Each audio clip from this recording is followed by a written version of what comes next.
दोस्तों, मैं हूं लोकेंद्र मिश्रा और आप सबका स्वागत है आज के क्लास में। आज हम डिस्कस करने वाले हैं क्लास 9th की इकोनॉमिक्स के बारे में। और ये पूरी किताब में 4 चैप्टर्स हैं। एक एक करके 4 वीडियोस में हम इन चारों चैप्टर्स को समझने की कोशिश करेंगे। इससे बेसिक इकोनॉमिक्स की जो नॉलेज है वो हमारी हो जाएगी और आगे आने वाले जो भी कॉम्पिटिटिव एग्जाम्स हैं उसके लिए भी, और जो लोग 9th क्लास में स्टडी कर रहे हैं, चाहे वो CBSE बोर्ड के हों या किसी और स्टेट बोर्ड के हों, उन सारे लोगों के लिए ये वीडियो काफ़ी इंपॉर्टेंट रहेगा। तो सबसे पहले हम बात करें कि पहले चैप्टर का नाम क्या है। तो पहला चैप्टर है the story of village Palampur. दरअसल क्या है, इस चैप्टर में क्या समझाने की कोशिश की गई है। सबसे पहले हम समझते हैं कि पालमपुर के बारे में क्या बताया गया है। तो पालमपुर एक इमेजिनरी विलेज है, एक काल्पनिक गांव लिया गया है और उस गांव के बारे में कुछ बातें लिखी हैं, एक कहानी की तरह से लिखा गया है। इसमें लिखा गया है कि इस गांव में फार्मिंग जो है वो मेन एक्टिविटी है। फार्मिंग यानी कि कृषि से संबंधित कार्य जो है, ये लोग यहाँ पे अधिकतर लोग यही काम करते हैं। फिर इन्होंने बताया है कि यहाँ पे क्या क्या चीज़ें हैं। तो ये अपने पड़ोस के गांवों के साथ वेल कनेक्टेड है, ठीक है। उसके साथ साथ बताया गया है कि यहाँ पे कई सारी चीज़ों की सुविधाएं हैं, जैसे इलेक्ट्रिक कनेक्शंस हैं। यहाँ आप देख सकते हैं इलेक्ट्रिक कनेक्शंस हैं, इलेक्ट्रिसिटी पावर है, ट्यूबवेल है, ये सारी चीज़ें यहाँ पे हैं। स्मॉल बिजनेस भी है, प्राइमरी स्कूल है, इसके साथ साथ हाई स्कूल भी है। यहाँ पे एक प्राइमरी हेल्थ सेंटर भी रन कराया जाता है जिसको PHC कहते हैं, वो भी है। ये सारी चीज़ें यहाँ पे इस गांव में हैं।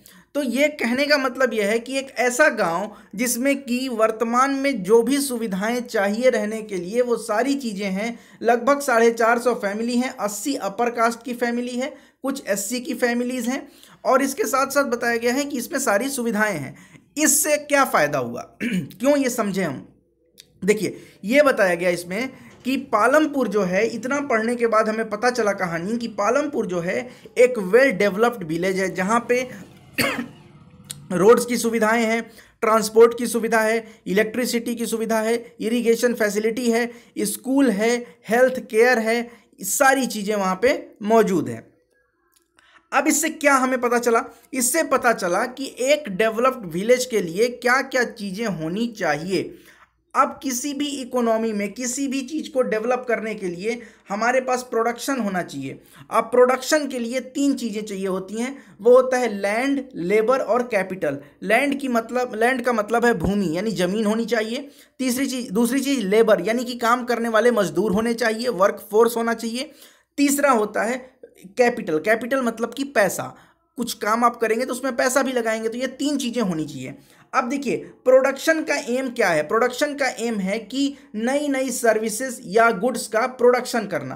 प्रोडक्शन क्यों किया गया है? तो प्रोडक्शन इसलिए किया जाएगा क्योंकि किसी भी क्षेत्र में कुछ लोग रहते होंगे, उन लोगों की कुछ अपनी ज़रूरतें होंगी। मान लीजिए खाने की बात अगर हम करते हैं तो उनको खाद्यान्न चाहिए, उनको तमाम सारी चीज़ें चाहिए, मसाले चाहिए, चीनी चाहिए, चाय पत्ती चाहिए। तो ये सारी चीज़ें क्या होती हैं, कहीं ना कहीं से प्रोड्यूस होती हैं और एक जगह से दूसरे जगह शिप की जाती हैं, मतलब भेजी जाती हैं।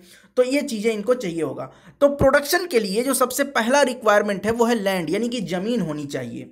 अब ज़मीन हमारे पास फिक्स होती है, ज़मीन फिक्स होती है और पॉपुलेशन इंक्रीज होता रहता है। अब पॉपुलेशन जब इंक्रीज होगा तो डिमांड बढ़ेगा, लोगों को खाने के लिए ज़्यादा चीज़ें चाहिए होंगी क्योंकि लोग ज़्यादा हो गए। अब हमारे पास ज़मीन उतनी ही है जबकि हमारी आवश्यकता बढ़ गई, तो हम क्या करेंगे, उसी ज़मीन में ज़्यादा उपज लाना होगा। ज़्यादा उपज लाने के लिए हम मल्टी क्रॉपिंग करेंगे, कई तरह के क्रॉप्स उसमें बोएंगे।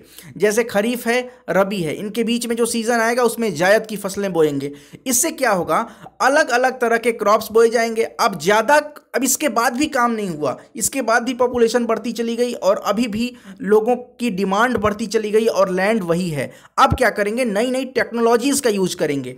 आप यहाँ पे देख सकते हैं नई नई टेक्नोलॉजीज़ का यूज करेंगे हम। और एग्रीकल्चर में देखिए, प्रोडक्शन में land, labour, capital, land fixed है तो मैक्सिमम यूज ऑफ लैंड हम कैसे कर सकते हैं, मल्टी क्रॉपिंग करेंगे। और उसके बाद भी काम नहीं चला तो मॉडर्न टेक्निक्स का यूज करेंगे। मॉडर्न टेक्निक्स क्या होते हैं भाई? तो मॉडर्न टेक्निक्स में आप ग्रीन रिवॉल्यूशन पढ़े होंगे तो हाई यील्डिंग वैरायटी सीड्स का यूज करते हैं। हाई यील्डिंग वैरायटी सीड्स का यूज करेंगे और फर्टिलाइजर्स का यूज करेंगे, केमिकल फर्टिलाइजर्स का यूज करेंगे। इससे क्या होगा कि प्रोडक्टिविटी बढ़ जाएगी, प्रोडक्शन ज़्यादा हो जाएगा। लेकिन प्रोडक्शन ज़्यादा होने के कारण से कुछ चीजें नुकसान भी करेंगी, जैसे केमिकल फर्टिलाइजर का यूज तत्काल तौर पे तो वो फायदा कर देगा, मगर लॉन्ग टर्म में देखें तो वो जो जमीन होगी वहां पर से जो न्यूट्रिएंट्स होंगे वो कम होने शुरू हो जाएंगे। तो ये कुछ चीजें उसमें होंगी। हाई यील्डिंग वैरायटी सीड्स का हम प्रयोग करेंगे तो इरिगेशन ज्यादा करना पड़ेगा, यानी कि ग्राउंड वाटर का लेवल जो है वो धीरे धीरे समय के साथ साथ डिक्रीज होता चला जाएगा। खैर, हम आगे बढ़ते हैं। हम लैंड के बारे में डिस्कस किया, अब हम बढ़ते हैं लेबर की तरफ। लेबर सेकंड रिक्वायरमेंट है। लेबर यानी कि वर्कफोर्स, जो आपके लिए काम करेंगे। अगर एग्रीकल्चर है तो खेतों में काम करने के लिए, कोई फैक्ट्री है तो यहाँ पे देखिए, यहाँ पे मिल में वर्कर्स काम करते हैं, तो ये सारी चीजें होनी चाहिए। तीसरी रिक्वायरमेंट है फिजिकल कैपिटल। फिजिकल कैपिटल क्या होता है? तो variety of inputs required at every stage during production. किसी भी चीज के प्रोडक्शन के लिए कई स्टेजेस होते हैं, फर्स्ट स्टेज, दूसरे स्टेज में, तीसरे स्टेज में। हर एक स्टेज में कुछ ना कुछ इनपुट लगता है, उसी इनपुट को हम कहते हैं फिजिकल कैपिटल। ठीक है, फिजिकल कैपिटल में अब क्या क्या चीजें आ सकती हैं ये समझते हैं। तो देखिए, फिजिकल कैपिटल में दो चीजें आपको याद रखनी है। एक होती है टूल्स, मशीन्स और बिल्डिंग्स। यानी कि कुछ ऐसे कैपिटल होते हैं, कैपिटल मतलब आप समझिए निवेश। किसी भी काम में आपको कुछ पूंजी लगानी पड़ेगी ना, तो इस पूंजी को समझिए आप। पूंजी दो तरह की होगी। एक होगी फिक्स्ड कैपिटल, यानी कि किसी बिजनेस को शुरू करने के समय या किसी प्रोडक्शन एक्टिविटी को शुरू करने के समय आपको कुछ पैसा लगाना पड़ेगा, कुछ चीजें एस्टेब्लिश करनी पड़ेंगी, वो चीजें ही फिक्स्ड कैपिटल के अंतर्गत आती हैं। इसमें क्या हो जाएगा? तो टूल्स हैं, जो उसमें टूल्स आप यूज कर रहे हैं, हथियार, मशीन्स का यूज कर रहे हैं, वो बिल्डिंग आप बनाएंगे, उस बिल्डिंग में कुछ काम कर रहे हैं, तो वो सारी चीजें। ठीक है, यहां पे देखिए, आप एग्जांपल के लिए आप समझ सकते हैं फार्मर्स प्लो, यानी कि छोटे किसी किसान के पास जो हल होता है, जो बैल चलाते थे हल, उस हल से लेकर और वर्तमान समय में जो ट्रैक्टर्स का यूज करते हैं, कल्टीवेटर्स का यूज करते हैं, रोटावेटर का यूज करते हैं, तो ये सारी चीजें आ जाएंगी फिक्स्ड कैपिटल में। इसमें एक बार पैसा लगा दिया तो कई सालों तक ये प्रोडक्शन होता रहेगा इसके थ्रू। आगे बढ़ते हैं। दूसरा है वर्किंग कैपिटल। वर्किंग कैपिटल का मतलब होता है रॉ मटेरियल। हर चीज को काम करने के लिए, कोई भी प्रोडक्शन करने के लिए आपको कुछ कच्चे माल की आवश्यकता होगी। कच्चे माल के साथ साथ आपके हाथों में कुछ पैसे होने चाहिए। ये पैसे आप लेबर को देंगे। अगर आप लेबर काम करा रहे हैं लेबर से, तो लेबर को कुछ पेमेंट करेंगे, आप वेजेस देंगे उसको। तो इसके लिए कुछ चीजें आपको ऐसी होंगी जो बदलती रहेंगी समय के साथ साथ, और उनकी जरूरत पड़ेगी काम के ऑपरेशन के समय में, और वो होता है वर्किंग कैपिटल। इसमें क्या आएगा? तो रॉ मटेरियल आएगा और हाथ में जो आपके पैसा है, मनी इन हैंड, वो आ जाएगा। इन तीन चीजों के बाद एक चौथी रिक्वायरमेंट भी होती है, और वो रिक्वायरमेंट होती है नॉलेज की, स्किल की। ये चीजें आपके पास होनी चाहिए। कोई आदमी है तो उसको कुछ ना कुछ स्किल आना चाहिए। अगर ट्रैक्टर है तो ट्रैक्टर को चलाने वाला कोई होगा, उसने एक ट्रेनिंग ली होगी, उसको पता होगा कि ट्रैक्टर कैसे चलता है। इस तरह से थ्रेशर का यूज होगा, क्रशर का यूज होगा, तो उसको चलाने वाले लोग होंगे, उनको पता होगा कि कैसे इस चीज को चलाया जाता है। तो एक नया रिक्वायरमेंट आता है इससे, और उस रिक्वायरमेंट को हम कहते हैं ह्यूमन कैपिटल। क्या कहते हैं उसको? ह्यूमन कैपिटल, जिसको मानव संसाधन कहा जाता है, वही है ह्यूमन कैपिटल। इसके बारे में सेकंड चैप्टर में डिस्कस किया गया है, वो हम सेकंड चैप्टर में देखेंगे। यहां पे वो एक फिगर दिया है, आप देख सकते हैं इस पिक्चर में कि मजदूर कैसे काम कर रहे हैं। अब हम आते हैं फार्मिंग एट पालमपुर। जो मैंने पहले बताया कि लैंड तो फिक्स है भाई, लैंड तो हर जगह का फिक्स है। यहाँ पे पालमपुर का एक एग्जाम्पल बस दिया है। वहां पे क्या है कि 75% लोग जो हैं वो डिपेंडेंट है किस पे? एग्रीकल्चर पे, कृषि पे, पालमपुर के लोग। अब जैसे जैसे पॉपुलेशन बढ़ेगी वैसे वैसे उनकी डिमांड बढ़ेगी, और लैंड जो है वो उनके पास फिक्स है। तो लैंड फिक्स होने की वजह से उनको दिक्कत होगी। दिक्कत क्या होगी? कि उनको डिमांड ज़्यादा है, सप्लाई हो जाएगी कम, क्योंकि प्रोडक्शन तो उतना ही है और लोग बढ़ गए हैं ज़्यादा। अब यहाँ पे एक और छोटा सा बॉक्स बना के एनसीईआरटी में दिया हुआ है कि स्टैंडर्ड यूनिट क्या है जमीन नापने का। तो जमीन मापने का स्टैंडर्ड यूनिट है हेक्टेयर। बीघा, गीठा ये सब भी होती हैं, लेकिन हेक्टेयर जो है वो एक स्टैंडर्ड यूनिट है, और ये है 100 मीटर का 100 मीटर से मल्टीप्लाई, मतलब 10,000 स्क्वायर मीटर के क्षेत्र को 1 हेक्टेयर कहते हैं। आगे बढ़ते हैं। Is there a way one can grow more from the same land. वही मैंने बताया कि एक ही जमीन से, फिक्स्ड जमीन से अधिक उपज कैसे करें। तो मल्टी क्रॉपिंग आप करेंगे। ठीक है, मतलब 3 सीजन में आप बोएंगे, खरीफ बोएंगे, रबी बोएंगे, और बीच में जो समय आएगा जायद, वो भी आप बोएंगे। ये एक काम कर सकते हैं आप। दूसरा काम क्या कर सकते हैं भाई आप? दूसरा काम आप करेंगे, अच्छी क्वालिटी के सीड्स का यूज करेंगे। अच्छी क्वालिटी के सीड्स का यूज का मतलब आप समझिए क्या हो सकता है। अच्छी क्वालिटी के सीड्स का मतलब अगर आप हाई यील्डिंग वैरायटी सीड्स की बात करें, जो कि ग्रीन रिवॉल्यूशन हुआ था इंडिया में, तो वैसे भी आप इस चीज को समझ सकते हैं। यहां हम बढ़ते हैं, देखिए 1960s 70s के आसपास जो ग्रीन रिवॉल्यूशन हुआ था, ग्रीन रिवॉल्यूशन पे पहले ही मैंने वीडियो बनाया हुआ है, वो आप देख सकते हैं। यहां पे आपको बताया है कि not all villages in India have such high level of irrigation, हर जगह इरिगेशन की वैसी फैसिलिटी अवेलेबल नहीं है। फिलहाल इंडिया में 2019 के हिसाब से टोटल इरिगेटेड एरिया जो है वो 49% लैंड एरिया है, जो एग्रीकल्चर का लैंड एरिया है उसका 49% है इरिगेटेबल, जहां पे इरिगेशन हो सकती है। ठीक है, आगे बढ़ते हैं। आगे यहां पे देखिए एक आपको टेबल बना के दिया हो गया होगा, जिसमें कि दिया है कि cultivated area over the years, मतलब 1950 में हमारे पास कितना कल्टीवेटेड एरिया था, 60 में कितना था, 70 के दशक में कितना था। फिलहाल 2019 के हिसाब से अगर हम बात करें तो 159.7 मिलियन हेक्टेयर, मतलब वर्तमान में लगभग 160 मिलियन एकड़ जो एरिया है ये है कृषि योग्य भूमि भारत की। और भारत के पास दुनिया की दूसरी सबसे अधिक कृषि योग्य भूमि है, पहले नंबर पे यूएस के पास है। अब देखते हैं आगे कि प्रोडक्शन इंक्रीज करना है, प्रोडक्शन इंक्रीज करना है तो मल्टीपल क्रॉपिंग मैंने आपको बता दी। इसके बाद सेकंड चीज थी modern farming methods. Modern farming methods में आता है ग्रीन रिवॉल्यूशन, जो कि मैंने एक वीडियो अलग से बनाया है, आप वहां से जाकर देख लेंगे, डिस्क्रिप्शन में मैं लिंक दे दे रहा हूं। ग्रीन रिवॉल्यूशन से क्या हुआ कि हाई यील्डिंग वेराइटी सीड्स का इंट्रोडक्शन हुआ। इस हाई यील्डिंग वेराइटी सीड्स के लिए ज्यादा से ज्यादा केमिकल फर्टिलाइजर्स की जरूरत पड़ती थी, और उसके साथ साथ सबसे ज्यादा चीज जो थी वो इरिगेशन फैसिलिटी की जरूरत पड़ती थी। तो ऐसे क्षेत्र जहां पे प्रॉपर इरिगेशन फैसिलिटीज हो सिंचाई के लिए, वहां के लिए तो ये चीज कारगर थी।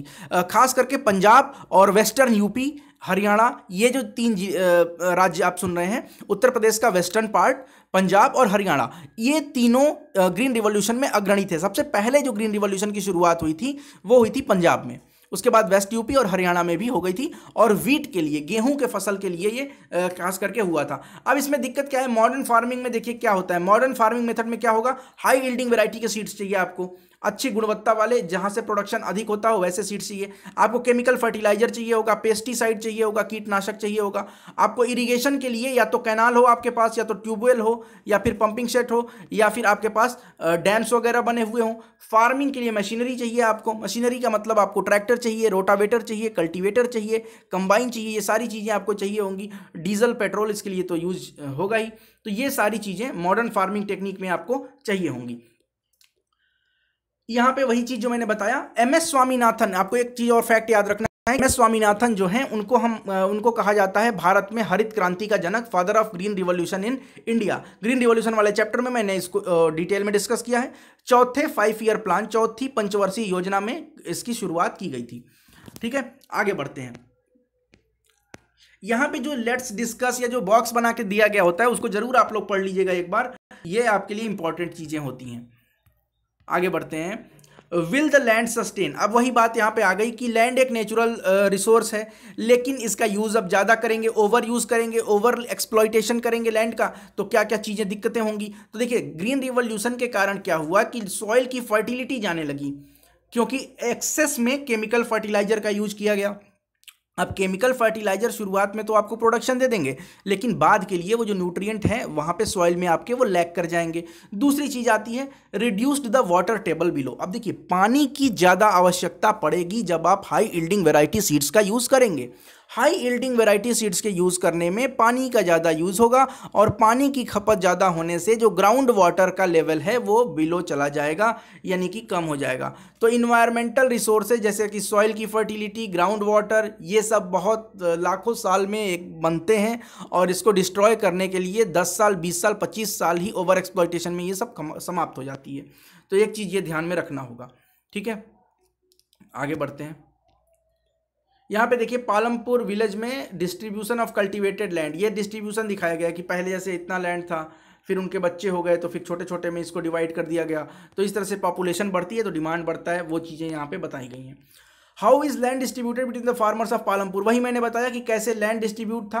तो देखिए ये आपको कहानी के लिए बताया गया है, कहानी आपको ज़्यादा ध्यान नहीं देनी है। अगर आप 9th क्लास में हैं तो जरूर कहानी एक बार पढ़िएगा एनसीईआरटी से, लेकिन अगर आप कॉम्पिटिटिव एग्जाम्स की तैयारी कर रहे हैं तो कहानी को पढ़ने से ज़्यादा जरूरी है आप कॉन्सेप्ट को समझें, जो कि कॉन्सेप्ट मैंने पहले ही बता दिया है कि क्या क्या चीज़ें आपको समझ में आनी चाहिए। आगे बढ़ते हैं। यहाँ पे देखिए यहाँ पे एक चीज पहले आपको मैं बता दूं कि कुछ कैटेगरीज हैं फार्मर्स की, मार्जिनल फार्मर, सीमांत किसान किसे कहते हैं, स्मॉल फार्मर किसे कहते हैं, स्मॉल एंड मीडियम किसे कहते हैं, मीडियम फार्मर किसे कहते हैं, लार्ज फार्मर किसे कहते हैं। तो मार्जिनल फार्मर उन फार्मर्स को कहते हैं जिनके पास 1 हेक्टेयर से कम जमीन हो। भारत में 68% लैंड होल्डिंग इन्हीं लोगों की है, सीमांत किसानों की है, जिनके पास जमीन जो है, कृषि योग्य भूमि जो है वो 1 हेक्टेयर से कम है। इसके अलावा स्मॉल फार्मर्स का मतलब होता है 1 से 2 हेक्टेयर के बीच में इनके पास भूमि होगी, और ये 17.6% के आसपास लैंड होल्डिंग है।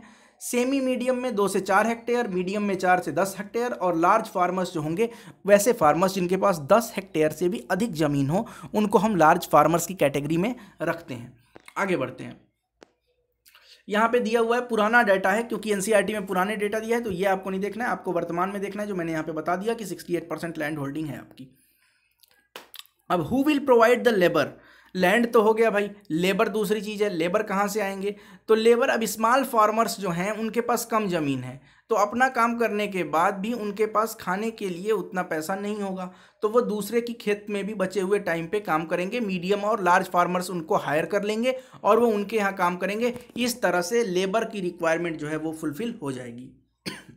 आगे बढ़ते हैं।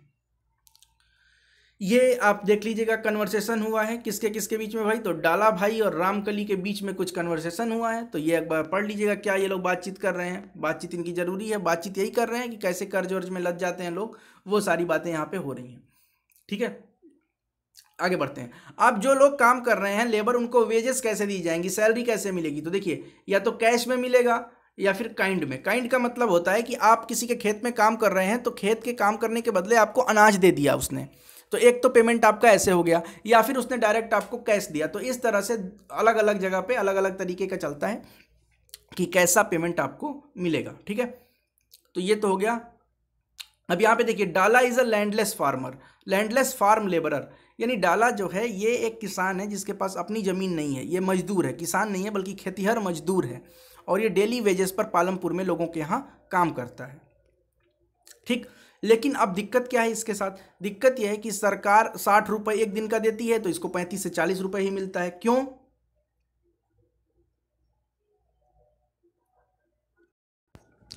क्योंकि काम करने वाले ज़्यादा हैं, काम करने वाले ज़्यादा होंगे तो बहुत सारा ऑप्शन है हमारे पास, मैं उसको काम पे नहीं रखूँगा, उसको रख लूँगा, दूसरे को, तीसरे को। इस तरह से क्या होगा कि मजदूर ज़्यादा हैं तो हम कम पैसे में भी काम करा सकते हैं। अब हम बात करते हैं, सबसे इंपॉर्टेंट जो है वह कैपिटल।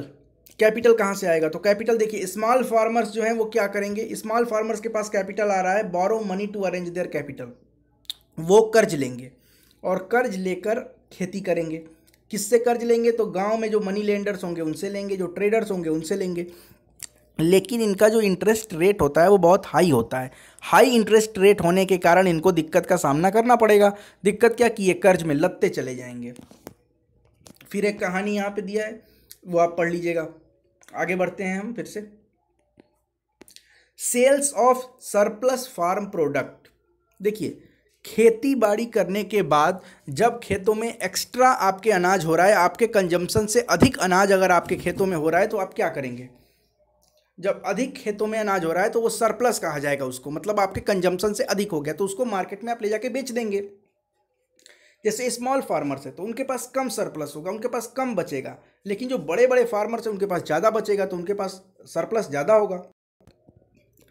तो जो बड़े फार्मर्स होंगे उनके पास सरप्लस ज़्यादा होगा, सरप्लस ज़्यादा होगा तो वो मार्केट में उन चीज़ों को बेचेंगे। जैसे कि यहाँ पे एग्जांपल दिया हुआ है तेजपाल सिंह, पालमपुर गांव में तेजपाल सिंह नाम के एक बड़े किसान रहते हैं, उनके पास 350 क्विंटल गेहूं उनके सरप्लस हो गया है, 350 क्विंटल गेहूं सरप्लस हो गया है, तो वो सरप्लस को ले जाकर रायगंज के मार्केट में बेचेंगे।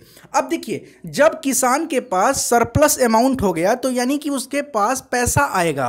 अब पैसा आएगा तो वो दो काम करेगा, एक तो वो पैसे की सेविंग करेगा, बचत करेगा, दूसरा काम वो करेगा कि जो उसके पास पैसा है वो आगे की खेती के लिए उसको सुरक्षित रखेगा। तो ये दो चीज़ें तेजपाल सिंह भी करेंगे। और इनके पास बैंक अकाउंट होगा, क्योंकि ये बड़े किसान हैं तो इसके पास बैंक अकाउंट होगा। जो छोटे किसान हैं वो तो मनी लेंडर्स वगैरह से कर्ज लेकर और उसी से अपना काम चलाते हैं। तो इस बार तेजपाल सिंह के पास ज़्यादा अर्निंग हो गई है। ज़्यादा अर्निंग हो गई तो वो एक और ट्रैक्टर खरीद लेंगे। इससे क्या होगा, उनका और अधिक प्रोडक्शन होगा, क्योंकि मशीनरी उनके पास आ गई। तो मशीन जैसे जैसे मॉडर्न टेक्निक्स का यूज करेंगे तो प्रोडक्शन में भी उसमें इंक्रीज होता रहेगा। इस तरह से तेजपाल सिंह जैसे अन्य जो फार्मर्स होंगे उनके पास उनके अर्निंग का एक अच्छा खासा अमाउंट बच जाएगा, जिसको वो बाइंग कैपिटल के तौर पे यूज करेंगे अगले साल के खेती के लिए, अगले सीजन के खेती के लिए। कुछ लोग उस पैसे को बचा के क्या करेंगे, कैटल्स खरीद सकते हैं, ट्रक खरीद सकते हैं, या दुकानें वगैरह खोल सकते हैं। इससे क्या हुआ कि फार्मिंग एक्टिविटी से जो सरप्लस अमाउंट प्रोड्यूस हुआ, उस सरप्लस अमाउंट को बेच के जो पैसा मिला, उससे जो पैसा लोगों के पास आया है उसका यूज कहीं ना कहीं नॉन फार्मिंग एक्टिविटीज़ में भी होगा। फार्मिंग एक्टिविटी पालमपुर विलेज का प्रमुख रोजगार का साधन था, लेकिन दूसरे तरह से अब उनके पास पैसा ज़्यादा आया तो इस तरह से उन्होंने क्या किया, नॉन फार्मिंग एक्टिविटीज़ भी शुरू की। नॉन फार्मिंग एक्टिविटीज़ का मतलब होता है दुकानें वगैरह खुल जाना, ये सारी चीज़ें होना। अब देखिए डेयरी का यहाँ पे बात हो रहा है। डेयरी एक कॉमन एक्टिविटी है। इसमें क्या होता है, तो जो पालमपुर के हिसाब से यहाँ पे दिया हुआ है कि ये कॉमन एक्टिविटी है, लगभग सभी फैमिलीज़ में डेयरी का काम जरूर होता है। वो लोग गाय भैंस पालते हैं और उनको अलग तरह से घास, ज्वार, बाजरा, ये सारी चीज़ें खिलाते हैं, और उससे जो दूध होता है वो रायगंज मार्केट में ले जाकर बेचते हैं। उससे भी उनके पास अल्टीमेटली पैसा आएगा, ट्रांसपोर्ट की सुविधा होगी और वो ले जाके बेचेंगे। यहाँ पे एक ऑप्शनल एक्सरसाइज है, इसको आप लोग देख लीजिएगा कि प्रोडक्शन जैसे हुआ है 100 टन अगर प्रोड्यूस हुआ है और 40 टन कंजम्पशन, मतलब 40 टन, मान लो 100 किलो गेहूं किसी के यहाँ हुआ और वो 40 किलो गेहूं उसने यूज कर लिया, तो उसके पास सरप्लस कितना बचा। तो जो प्रोडक्शन है उसमें से कंजम्पशन को घटा दीजिए। 100 किलो उसके घर हुआ, 40 किलो खा गए, तो बचा कितना, 100 में से 40 गया 60। ये इसी तरह से आपको निकालना है कि कितना होगा सरप्लस, और कितना सरप्लस के बाद जो अमाउंट बचा उसको वो नेक्स्ट ईयर के लिए रख लेते हैं। तो ये एक्सरसाइज है, आप इसको एक बार देख लीजिएगा। ठीक, मैन्युफैक्चरिंग एक्टिविटीज़ भी इससे बढ़ेंगी। मैन्युफैक्चरिंग एक्टिविटी मतलब कि अब कुछ नए नए चीज़ें खोली जाएंगी जिससे कुछ मैन्युफैक्चर किया जाएगा। ये पालमपुर में क्यों हुआ क्योंकि सरप्लस अमाउंट हुआ, इसके कारण से ये सारी चीज़ें हुई। आगे बढ़ते हैं। यहाँ पे लेट्स डिस्कस वगैरह जो चीज़ें हैं और ब्लॉक्स में जो चीज़ें हैं वो जरूर आप लोग एक बार पढ़ लीजिएगा। The shopkeepers of Palampur, Palampur में फिर दुकानें भी खुलेंगी, पालमपुर में फिर ट्रांसपोर्ट भी होगा, और ट्रांसपोर्ट जो होगा वो एक फास्ट डेवलपिंग सेक्टर है। ट्रांसपोर्ट जो है वो एक जगह से दूसरे जगह लोगों को ले जाएगा, लोगों के सामान को ले जाएगा। तो इस तरह से फार्मिंग एक्टिविटीज़ से कैसे पालमपुर में नॉन फार्मिंग एक्टिविटीज़ भी शुरू हो गई, ये हमने देखा। ठीक, अब यहाँ पे एक समरी दी हुई है, समरी आप लोग एक बार पढ़ लीजिएगा। मैं भी बता देता हूँ कि समरी में क्या है। समरी में है कि फार्मिंग जो है वो मेन प्रोडक्शन एक्टिविटी है गांवों में, और समय समय के साथ साथ लैंड उतना ही रह गया लेकिन पॉपुलेशन बढ़ गई। इसकी वजह से लैंड पर ज़्यादा प्रेशर पड़ने लगा। लैंड पे प्रेशर पड़ने लगा क्योंकि लैंड पर मल्टीपल क्रॉपिंग्स होने लगी। मल्टीपल क्रॉपिंग से भी काम नहीं बना तो मॉडर्न टेक्नोलॉजीज़ का यूज हुआ, ग्रीन रिवॉल्यूशन आया, हाई यील्डिंग वैरायटी सीड्स आई। इनके एक तरह से फ़ायदे भी हुए और दूसरी तरफ नुकसान भी हुए। फ़ायदे ये हुए कि प्रोडक्शन बढ़ गया, सरप्लस हो गया भारत में, लेकिन नुकसान ये हुआ कि ग्राउंड वाटर का लेवल डिक्रीज होने लगा। केमिकल फर्टिलाइजर्स के एक्सेस यूज के कारण ज़मीन में जो न्यूट्रिएंट्स थे वो कम होने लगे, धीरे धीरे ज़मीन बंजर होने लगे। इस तरह की चीज़ें देखने को मिली। लेकिन अगर प्रोडक्शन में सरप्लस है, दूसरी बात एक तो लैंड की हो गई, लेबर कहाँ से आया, तो लेबर वो लोग होते हैं जो काम करने के लिए इच्छुक होते हैं, और ये स्मॉल फार्मर्स भी हो सकते हैं, जो मार्जिनल फार्मर्स हैं जिनके पास कम ज़मीन है, अपनी खेती करने के बाद दूसरे की खेतों में जाके काम करेंगे। इस तरह से लेबर, और तीसरी है कैपिटल। कैपिटल के बारे में भी हमने डिस्कस किया था। तो इस तरह से हमने देखा कि एक फार्मिंग एक्टिविटी एक नॉन फार्मिंग एक्टिविटीज़ को किस तरह से मदद करती है, ये चीज़ें हमने समझी। प्रोडक्शन में लैंड, लेबर, कैपिटल का कैसे सामंजस्य स्थापित होता है, क्या क्या चीज़ें होनी चाहिए, ये भी डिस्कस किया। आशा करता हूँ कि क्लास 9th का chapter 1 the story of Palampur economics का जो ये पहला चैप्टर है आपको समझ में आया होगा। अगर अच्छा लगता है तो लाइक करें, कमेंट करें, शेयर करें, चैनल को सब्सक्राइब करें, और नीचे डिस्क्रिप्शन में हमारे टेलीग्राम चैनल से भी जुड़ें। बहुत बहुत धन्यवाद। Thank you so much.